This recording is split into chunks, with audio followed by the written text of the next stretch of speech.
Hello, and this time on Sitrep, who is promising what on defence? How much is it driving the election campaign? And are there really any significant differences between the main players?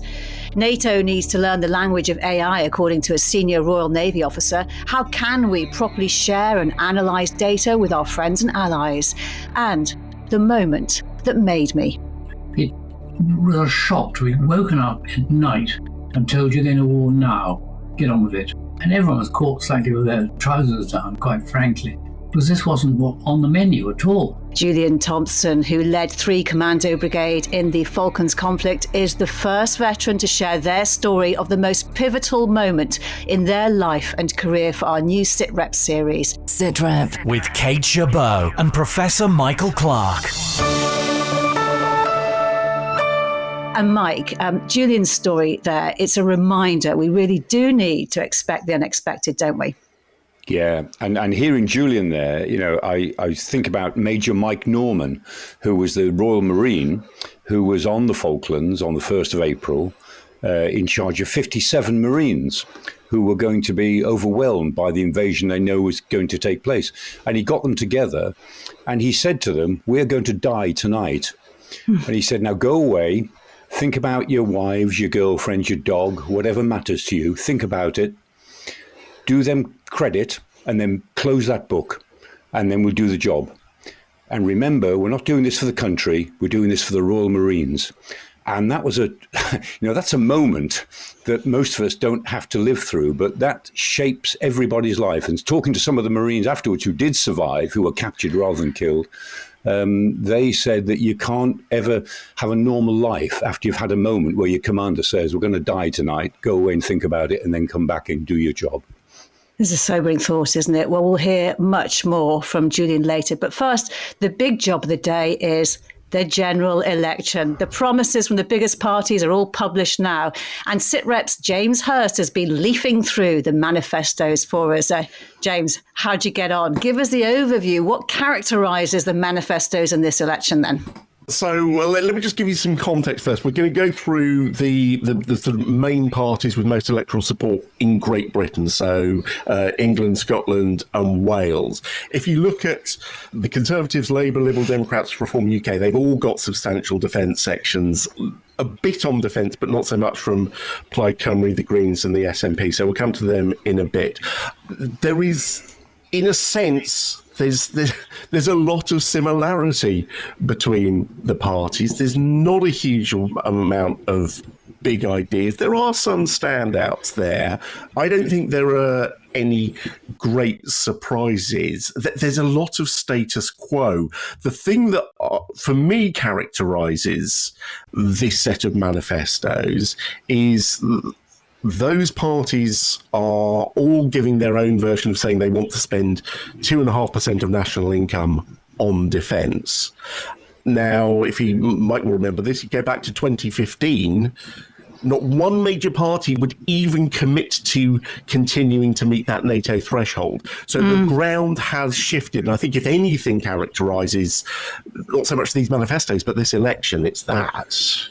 Yes, I think that's right. And these are very predictable manifestos, but the one that is of most interest, of course, is the Labour manifesto, because that overwhelmingly is the one that is likely to be part of a governing party. And what the Labour Party have said in the manifesto, I think that, there is some interest there, because the idea of creating a military strategic headquarters, which, in other words, to extend the role of PJHQ to something that's more politico-military, not just military, and to have they always say they'll have a review, but they're privately saying that the review will take a year, but there'll be a sprint review inside that. In other words, they'll come up with a very quick overview within a couple of months, and then a longer term review over the next few months after that. And then the Labour Party have said we will have an EU security treaty, a British EU or UK EU security treaty, and a bilateral deal, we hope, with Germany. So there's some substance there, which does show a different emphasis that a Labour government will put on defence compared to what the other parties are saying, which is more of the same and will afford more as and when we can, is really what they're all saying.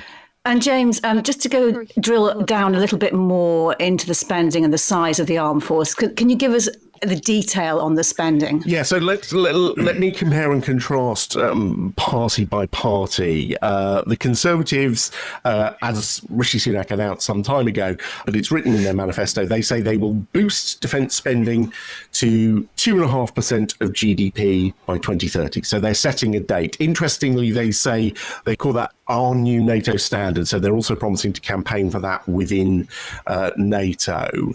The money they've said will come from reducing civil service headcount. And they're saying they'd spend the money on boosting the defence industrial base, accelerating modernisation, investing in technology, and also funding an army in Ukraine. Now, as Mike mentioned, Labour's policy is for a strategic defence review within their first year in government. And they say they will set out the path to spending 2.5% of GDP on defence. So the big difference there is whether or not you set a date. The Lib Dems say they will increase defence spending in every year of the Parliament, an ambition, same as Labour, to spend at least 2.5% on defence. But Lib Dems go specific on the size of the armed forces, which neither Labour nor the Conservatives do. So they say they would reverse the Conservative government's cut to the army, so a little under 10,000 in the last defence review. And they've got an ambition. And again, it's an ambition, not a commitment, to get regular troop numbers back up to 100,000. The really ambitious one in this is Reform UK say they would reach 2.5% GDP within 3 years, and then 3% within 6 years. And they're saying they would recruit 30,000 extra for the army. And Mike, when you look at those differences in ambitions laid out there by James, how big are they, do you think? I think they're all starting points, because I think we all accept that in the next few years we're probably going to spend a fair bit more on defence. I mean, how that will be paid for is a different question. But I think going into an election, nobody wants to look as if they're making unfunded commitments. In a campaign, nobody's going to be that sort of aggressive over defence, because it sounds like a very big commitment to spend a lot of money quite soon. And James, can you just walk us through now the signature policies by the main parties? Yeah, so these are the ones that stand out as different. If you look at, say, the Lib Dems, they're promising closer cooperation with EU agencies and member states over defence. Mike mentioned Labour have said they will seek an ambitious new EU-UK security pact. So there's some similarity there. Lib Dems, I mean, this is a long-running one for them, so they would legislate to ensure a parliamentary vote on military action. Reform UK, I mean, the only one I could see that really stood out that I couldn't see anywhere else was free education for military personnel. And we'll talk a bit more about personnel and veterans in a minute. We know the Conservative signature policy in terms of defence national service. It spells out the detail, year-long full-time placement. They talk a bit about the funding, but it's what Mike said. It feels like the Labour manifesto to me as well is the only one that's talked when they talk about this new military strategic HQ inside the Ministry of Defence. So eventually they're saying that, PGHQ is fine for managing current operations. This is a new one to deal with strategic direction. That feels really like the only big strategic offer from any of the parties. The other one that's raised some interest is the fact they're saying they would create a new National Armaments Director. Now, that might come as a shock to the current National Armaments Director. We've spoken to him on Sitrep before, but he's also the head of DE&S, Defence Equipment and Support. So this would be a single role, and essentially National Armaments Director will direct what needs to be done on procurement. DE&S will deliver it. The Conservatives are doubling down on the changes they say they've already made, their new integrated procurement model. So they say, look, we're already in the process of making procurement faster and more joined up. And Mike, apart from the things that you've already outlined, is there anything else that stands out to you? Only that there's no disagreement on retaining the nuclear deterrent, which is interesting, because usually, I mean, in the past, of course, there has been a Labour difference, or the Labour Conservative difference on that, and Lib Dem difference. And the only parties that are committed to getting rid of the deterrent are the nationalist parties, so Plaid Cymru, the SNP. They have a non-nuclear policy, but the alignment on nuclear issues and the lack of any discussion in the manifestos on the nuclear issue is different this time, I think, compared to previous times. Yeah, and that's a good point, actually, to bring in here SNP, Plaid Cymru and the Greens, because as Mike says, the thing that joins them together is their opposition to Trident. The SNP's only defence policy seems to be scrapping Trident. They would scrap Trident. One standout from Plaid Cymru, they say they oppose increased defence spending. The Greens are kind of nuanced on NATO. They support NATO, but they say they want reform, and it must act solely in defence of member states. So, but they've not got full defence sections like Conservatives, Labour, Lib Dems reform. So let's talk about the people and the veterans, because that's what our listeners will be very interested in. What kind of pledges are we hearing? I mean, again, there's nothing big groundbreaking there, but they're all promising a bit more. So Conservatives, a first ever veterans bill to enshrine veterans' rights in law. They say they'll improve service family accommodation. No more detail on that. Labour say they would put the Armed Forces Covenant fully into law. Lib Dems say the Armed Forces Covenant will be strengthened by placing a legal duty on the Defence Secretary and government departments to give it due regard, again, improving the standard of Ministry of Defence to housing. Again, Reform UK offering something more ambitious, a dedicated ministerial veterans department, that's tweaking with the admin. But for serving personnel, they say in their first 100 days, an urgent pay review to increase basic pay across the armed forces. They say the reason for that, boosting recruitment and retention. So Mike, pretty much apart from that, sort of status quo on this. Yes, I mean, I think all the parties commit themselves to rededicating the importance of personnel in defence, and there's nothing new here that we don't see in most manifestos. And the issue always is, well, whoever becomes the government, are they really going to do it? Will they really put the money into it, and will they engage in proper long-term investment? They always say they're going to, and it sort of runs out of steam quite quickly usually, but we'll see. So the big question, how much does defence matter to voters? So I was looking at the latest polling data I could find was from Ipsos at the start of the week. Defence is down, 1, 2, 3, 4, 5, 6, 7, I think, in the list. 12% of respondents put it in their sort of most important issues. You look at the NHS top of the list, 41%, economy 33%, immigration 30%. It's up there a bit, but I'm not sure how much that says it's cutting through. I don't know what you think, Mike. Yeah, I think that's right. I mean, it's higher than it usually is at 7th. It's normally down in 9th, 10th, 11th place in terms of priority. So it's gone up the priority list a bit. And the people who say it's important is a little bit higher than normal. But nobody's ever going to fight a whole election on defence. And it's part of a package of a sense of, are we happy with more of the same, or do we want a different approach? I mean, this election is much more about gut feelings than policy areas. So I don't read too much into that lower rating for defence. It's inevitable, really. And I think I can't think of any time when defence was really featured in an election, even in 1983, when it was a big nuclear issue between a non-nuclear Labour Party and a Thatcher government just on the back of the Falklands. Even that election was really dominated by an instinctive swing of the pendulum rather than particular policy areas. And it just bears saying, doesn't it? I know this is going to come as a surprise to nobody, that ultimately, a lot of people in the armed forces are going to be making their mind up on a list exactly the same way. They use hospitals, they use schools, they have families. So it makes sense that even though it is higher up the political agenda and higher up people's agenda, it's not going to push to the top. Everybody ultimately cares about the big picture of how this is going to make their life work better. And before we move on, anything we missed? No. Nope, shaking heads all round. James, thanks very much. I'll let you, with your other hat on, go and finish editing this episode, because you're also the editor of Sitrep. Thanks very much. Busy James, he is a very busy guy. Now, Britain's armed forces are already quite some way down a very long road of digital transformation. We talked before about how new kit packed with sensors is providing ever more data that could give a battle-winning advantage, but only if you can share and make sense of that data, find the needle in the haystack, as it were. Well, AI has the potential to be a huge help, but a senior officer leading some of the UK's military technology strategies says we also need to get better at sharing both the data and AI to process it with allies and partners.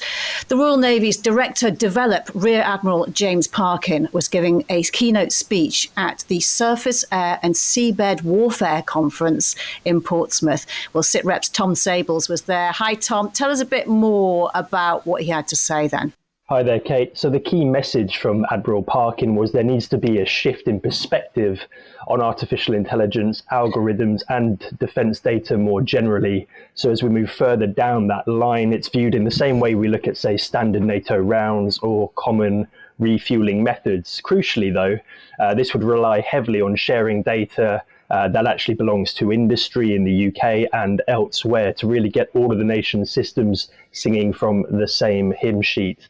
And there's been calls for more combat data, actually. So allies could use something that builds an estimate of what they need more of after the first week or so of combat. And that operates on the idea that lines of communication to ask for things won't be as good during conflict itself, and they could even be targeted, those lines of communication. I learned adversaries like China perhaps have a data advantage here because a lot of the industry is government owned. So, of course, a lot of the type of information we're talking about is readily available to the military anyway, hence the calls for the UK forces to get a move on with implementing AI, like we heard from the Second Sea Lord a few weeks back, but now also to make sure we're not adding another language barrier to our alliances in doing so. And Tom, it is a big ask. A lot of potential allies using different kit. How do we do it? Well, that's the big question. And luckily for me, the chairman of the conference happened to be retired Rear Admiral Alex Burton, so former Commander UK Maritime Forces. I actually ambushed him in the breakout coffee room, and he gave us a few of his insights as well. What we've got to be able to do is to start producing conduits that enable data to be selectively shared between industries, between industry and militaries, between militaries of various countries at a far greater scale than we do. Now, the prize at the end of this is if we can get the diversity of data and the diversity of sensors that the Western alliances have, then we'll be at a significant advantage over China and our other adversaries. What stands out to you as a challenge of AI in terms of it being another language that NATO needs to learn and have in common?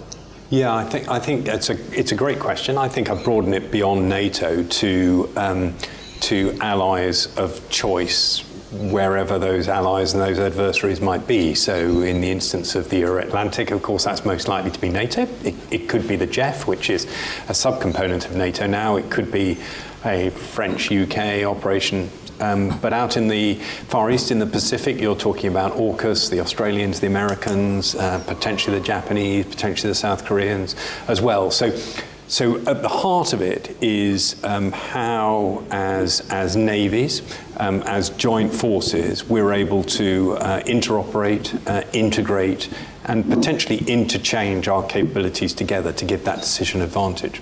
I think the key issue is if you really want to get advantage in insight, in intelligence, in information, then the AI algorithms will need to be shared more broadly, but most particularly, data will need to be shared between friends, between allies, at a volume and at a pace that is far greater than we've seen previously. We won't be able to share all our data with everyone, so selectively share data between partners and share it fast and be agile to change those sharing agreements. So a key point there at the end is actually the agility in changing data sharing agreements. Of course, data protection is hugely vital, but also hugely complex. Admiral Burton also touched on the ethical discretion, or the lack of, adversaries would build into their AI models, and the drone that could be at the steering wheel of drones in the future.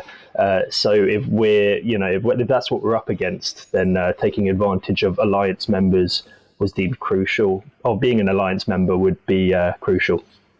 Mike, there are a couple of challenges here. The technical ones stand out, but the policy challenges of who you share what information with and how you might need to adapt that at any given moment. Yes, I mean, Admiral Burton was speaking there about sharing with allies and how much you share and so on. And I'd offer one really simple but very important example, very basic. I mean, what he's talking about sounds very abstract and quite hard to grasp. But there's a very specific issue. I mean, Turkey has purchased S-400 Russian air defense systems. Now, they haven't operated them. They haven't started to operate them. And what NATO is saying to Turkey is if you operate S-400s, then our F-35s in the Eastern Mediterranean are linked in to the system that you're operating because it's an integrated system. And that means that our F-35's material goes straight back to Moscow. Don't tell us that your S-400s are insulated from Moscow. Of course they're not. So if you operate these systems, we will exclude you from the air defense role within NATO because we've got to protect all the information on our F-35s flying in the Eastern Mediterranean. Now, that's a very simple, rather important example of the problems of data sharing in a very complex world. And that is even within NATO, let alone within countries in Asia or our partners elsewhere in the world. So it's a really big problem. I mean, if we can get it right, there's a tremendous battlefield advantage there. But if you get it wrong, you end up giving away an awful lot of very important material to potential adversaries. And Tom, just going back to Rear Admiral Parkin's speech, his message was pitched to a room where there were a lot of senior military officers from around the world. That's right, yeah, Portuguese, Chilean. I'd actually be really interested to know if over the next coming years, as this becomes more and more of a pressing issue, we see the subtle or not so subtle prompts to develop that data sharing capability from allies who perhaps have militaries that aren't so advanced. So they can't collect their own data on the scale that would be required for them to meet their defense objectives. And for me, I think that will really almost maybe put alliances in a difficult position where we have one or two key partners perhaps doing a lot of the workload when it comes to data as we move towards a data-driven battle space and sharing as much of it as is required by maybe partners who can't collect as much of their own. Tom, really fascinating stuff. Thanks so much. Tom Sables there. Well, let's finish by going back to an era where data and intelligence were mostly written down on paper. For the first in our new series, The Moment That Made Me, sharing veteran stories about how their military career has shaped their life, we're recalling a time before mobile phones. It's the very early hours of the 2nd of April, 1982. For Major General Julian Thompson, this was the moment that made him. I was commanding the 3rd Commando Brigade. My rank was Brigadier. It was the 2nd year of my command. And I just got back from Denmark, where we'd been wrecking an exercise. And when I got back, my staff said, hey, there's been a bit of a problem in the South Atlantic, which isn't going to involve us. I thought, all right, let's go to bed. So I went to bed and woke up at 1 o'clock in the morning by my boss, Jeremy Moore, saying, you know those people down south are about to be invaded. Bring your brigade to short notice and sail on Tuesday. This was Friday. So a bit of a tall order. That really made me because it was a shock to be woken up at night and told you're going to war now. Get on with it. And what were your initial feelings and thoughts when you got this news? Well, my initial feelings, I say, were horror. We were totally unprepared. And also horror that my staff weren't there. Actually, they turned up at about tea time on the first day, having blagged their way onto various aeroplanes and things like that. And then we really got down to it and started buzzing. And we sailed, this was Friday, we sailed on Tuesday. Can you remember the moment you went to bed? And you said you heard there'd been some trouble in the South Atlantic, but you obviously weren't really kind of taking it that seriously in terms of your involvement. But how did you go to bed that night? I went to bed that night thinking I was going to go and have a big conference the next day, which is why I'd come back from Denmark with a whole lot of people who were going to talk about our exercise program. Of course, that all went out of the window. And the trouble was, actually, the reason I discovered was that we didn't know, was that the Navy were getting ready. They'd forgotten to tell the Royal Marines, which was rather silly when part of the game was to take back the islands. How are they going to take it back without the Royal Marines? I have no idea. Anyway, that was their problem. And it was also our problem because we had to get a hustle on the next day. it's early hours of the morning. So how much notice did you have? Was it the next day you had to deploy? This is 2 o'clock in the morning, okay? On the second, actually, they hadn't invaded at that stage. They were about to invade. They because of the timings being later west of us, they didn't start invading until about 2 or 3 hours after I was woken up. Now, what had happened? So the Navy had got the buzz because the First Sea Lord, Henry Leach, had been looking at signals a day or two earlier and had realised that the RGs were about to invade, and he went down to the House of Commons to beard the Secretary of State for Defence, and he was ushered into Maggie Thatcher, and he went in to overhear the Secretary of State and the Foreign Office saying, if they invade, there's nothing we can do about it. And he chipped in and said, yes, there is. And she said, what? So he said, prepare a task force, give me authority. Well, a task force would be useless without the Marines. Unfortunately, they forgot to tell us for some reason. How could they forget to tell you? Well, I don't know. I don't know how they forget. It was just bad staff work, I suspect. And everyone was caught slightly with their trousers down, quite frankly, because this wasn't on the menu at all. War in the South Atlantic wasn't part of the game. There were no contingency plans whatsoever, because the MOD had done a study about 6 months earlier, which came up with the conclusion that if the RGs invaded, there was nothing we could do about it. So if it's going to be mission impossible, there's no point in making a plan. So the box marked mission impossible was opened, and we were told to get on with it. That was it. And of course, the first thing we had to find was how are you going to get there? By sea. Okay, so you need ships. Then we had a thing called the Red Book, which told us exactly what ships were suitable. But of course, in the Red Book, it said whatever it was, and the Red Book was absolutely useless because the ship you wanted was off Panama or something like that, or in the middle of the Pacific. So you just had to take whatever was available. And whatever was available was the nearest ship. And you just said, sail it to Bristol, where's the nearest depot, wherever it was, tip all the stuff in the stores. 17,000 tons of ammunition in the stores we had to take down. So it was a hell of a lot to do. Luckily, the RSC or rather RCT Transport, TA, played an absolute blinder. They mobilised all their truck drivers. So there were literally hundreds of trucks rushing around the country delivering stores to the various ports. And I was then standing, this was on the Tuesday, I think, on the helipad at Plymouth Stonehouse, where I was based, and with 1 or 2 people ready to fly out to the ships that were out in Lyme Bay. It was very foggy. Helicopters clattered in out of the mist. We climbed in, went away, and then we eventually saw the welcome sight through the fog of the wake of Fearless, the ship we were going to join. We joined her and plonked down on the deck, and there we were. At that point, did you feel prepared? Were you ready? Well, I was ready as I could be. I mean, we were very silent that first day, sort of sitting and eating our meal, thinking, what the hell am I doing now? Just getting ready.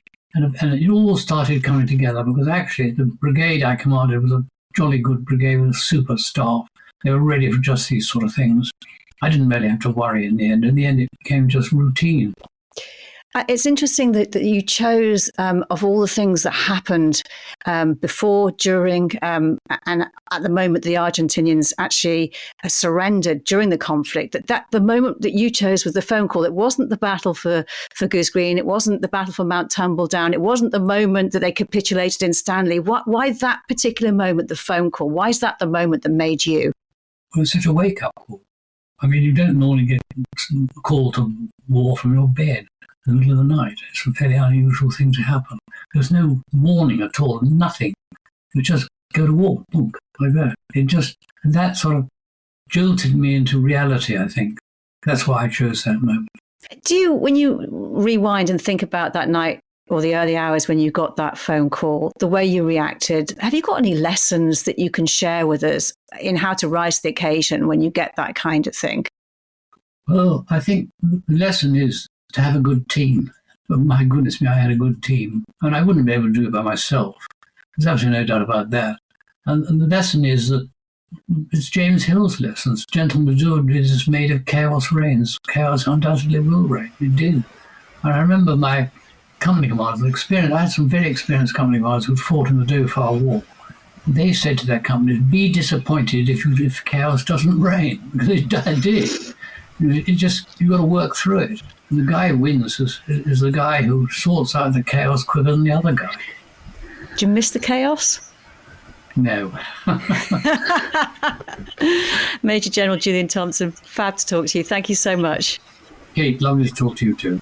And each week on Sitrep over the summer, we will hear from more veterans, all answering the same question: what is the moment that made you? Mike, that is incredible what Julian Thompson said there, that the Navy hadn't told the Marines about the deployment of this task force.